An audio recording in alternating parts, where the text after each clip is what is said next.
Fala bravateiros e bravateiras, aqui é Gabi Ramos do canal Bravata FC e hoje a gente vai falar de eleições, as eleições mais conturbadas dos últimos tempos. Eleições com conspirações, com brigas entre os candidatos, com dúvidas sobre as apurações dos votos e com muita disputa judicial. Uma eleição muito séria, a eleição mais séria desse ano de 2020. Óbvio que eu não estou falando da eleição americana, nem das eleições municipais da sua cidade. Estou falando das eleições do maior clube da Terra, o Clube de Regatas Vasco da Gama.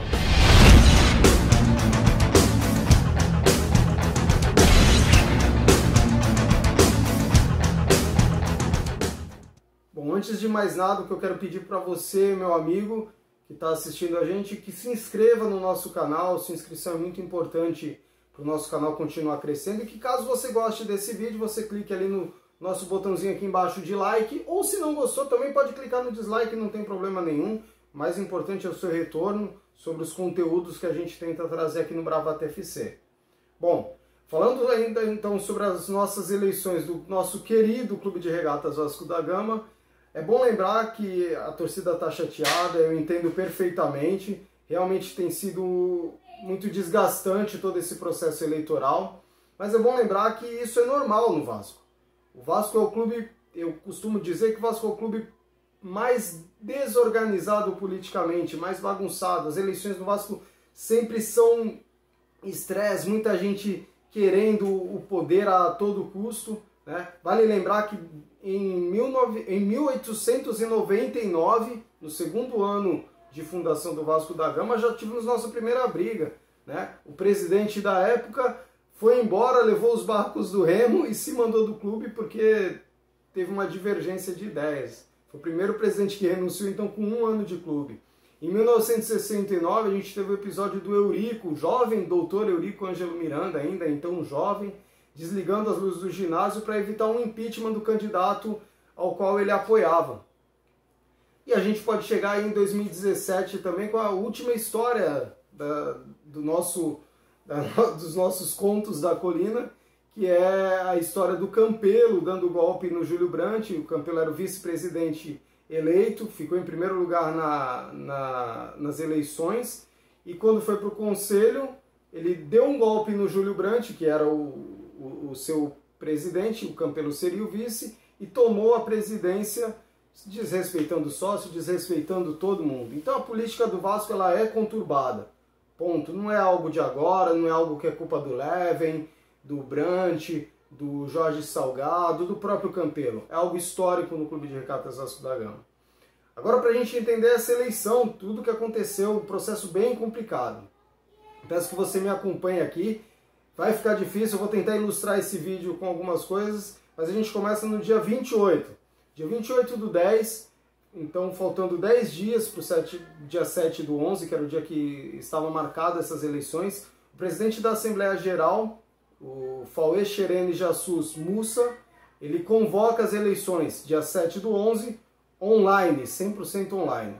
Campelo, no dia seguinte, convoca as eleições presenciais, no mesmo dia 7/11, o que é um problema, porque não era atribuição do Campelo convocar eleições. Essa atribuição ela compete ao presidente da Assembleia Geral, que era e que é ainda o Mussa. Essa convocação seria, para você aí de casa entender, é como se não fosse o TSE que convocasse as eleições que vão acontecer agora, as eleições municipais. Como se elas fossem convocadas, vamos dizer, pelo prefeito da cidade, por um vereador. Um candidato convocando eleições. É meio estranho, né? Pois é, isso aconteceu no Vasco e tem muita gente que está achando que isso é o normal. Não é. O presidente da Assembleia Geral, pelo estatuto, é ele que tem o poder de convocar as eleições. Então o Campelo faz uma segunda convocação no dia 29, essa convocação é anulada pela Justiça. Então esqueçam a convocação de Campelo para o dia 7/11. E a gente tenta então entender por que houve toda essa bagunça quanto às datas. No dia 3/11 tem uma reunião entre todos os representantes das chapas. Sempre Vasco, presidida por Júlio Brandt, mais Vasco, presidida por Jorge Salgado, Rumo Certo de Alexandre Campelo, Somamos de Levenciano e Aqui é Vasco de Sérgio Frias. São as 5 chapas que competiram. Em uma reunião com essas 5 chapas ficou decidido que as eleições não poderiam acontecer no dia 7/11, pois não havia tempo para se fazer uma eleição híbrida, que era o desejo de todos. Todos concordaram com isso. A surpresa foi que na sexta-feira, dia 6/11, faltando por volta de 10 horas para o horário que abriram os portões de São Januário no sábado, veio uma liminar da Justiça, uma liminar, uma ação feita por Levenciano e Roberto Monteiro, presidente do Conselho Deliberativo e um candidato, solicitaram ao Judiciário que marcassem as eleições para o dia seguinte de forma presencial, pegando todos os desprevenidos. Não só os candidatos, mas pegando desprevenido também os vascaínos que moravam longe e que pretendiam ir até São Januário para votar. Quando essa eleição é marcada, todos os entes, por mais que não gostem da decisão, participam das eleições normalmente. Então, Júlio Brandt, Jorge Salgado, Levenciano, Sérgio Frias e Campelo participam da eleição do dia 7/11. Só que, como a gente disse antes, a quem cabe marcar eleições é o presidente da Assembleia Geral. Este entrou com uma ação na Justiça que foi assinada por volta das 8 horas da noite do dia 7/11, do último sábado, cancelando as eleições, interrompendo as eleições. A partir dali, tudo que fosse feito dali em diante, as eleições seriam inválidas. Diante disso, Jorge Salgado, Júlio Brandt e Campelo saem da eleição e se retiram. Vão tentar elaborar, ver o que vai ser feito.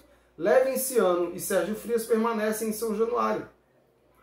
Além disso, além de desrespeitarem a ordem, continuaram as eleições só com seus próprios eleitores. Então você imagina assim que a eleição da sua cidade terminou às 3 da tarde. Falaram que é para parar tudo.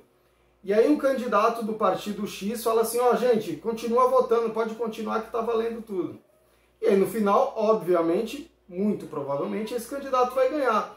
Ele não só faz isso, como ele também faz a contagem dos votos.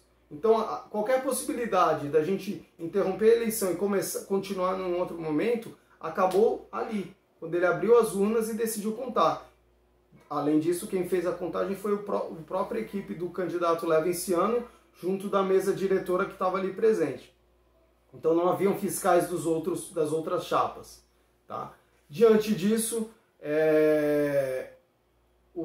o Levenciano, o candidato Levenciano, se declarou presidente do Vasco. Embora ele não tenha sido nomeado, embora a eleição tivesse sido parada, tivesse sido impugnada.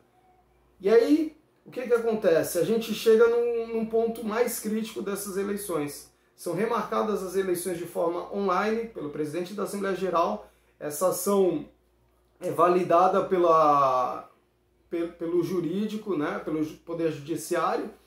E as eleições estão marcadas para o dia 14/11, de forma 100% online não, híbrida, né? Parte online, parte presencial, com votos na sede do calabouço no próximo sábado. Júlio Brandt e Jorge Salgado decidem continuar o processo eleitoral. Campelo desiste porque na primeira prévia, que foi o dia 7/11, ele já ficou em último, então eu acredito que ele saia, muito porque sabe que realmente não teria chances de ganhar. E Leven marca sua posição como: eu sou o presidente do Vasco e eu não vou participar de nenhuma outra eleição, né? Só que aquela eleição foi invalidada. Sem fazer juízo de valor de quem está certo, de quem está errado, acho que todo mundo, na minha opinião, está errado. Se recorre muito ao Poder Judiciário dentro do Vasco da Gama, as pessoas não conseguem chegar a um acordo, é uma política completamente conflituosa e é muito triste que isso aconteça com o clube. Essa bagunça toda é só para você, torcedor, entender o que está acontecendo dentro do Vasco da Gama e o que acontece nessa semana. Por enquanto a gente tem uma eleição com Jorge Salgado e Júlio Brandt, só. A gente acredita que possa haver ainda outras chapas presentes nessa eleição até sábado. Ainda há muita água, esse vídeo vai ficar desatualizado, mas dentro do possível a gente vai tentando atualizar você. Sei que o assunto político é meio chato, né, galera? Mas era necessário dar esse esclarecimento. A gente tem alguns amigos vascaínos também que às vezes queriam uma forma mais resumida de entender tudo. E o que eu peço é que, se você gostou desse conteúdo, você deixa o seu like, siga o Bravata FC nas nossas redes sociais, @BravataFC, Twitter, Instagram e Facebook. E é isso, um grande abraço e voltamos segunda-feira com as nossas lives. Valeu!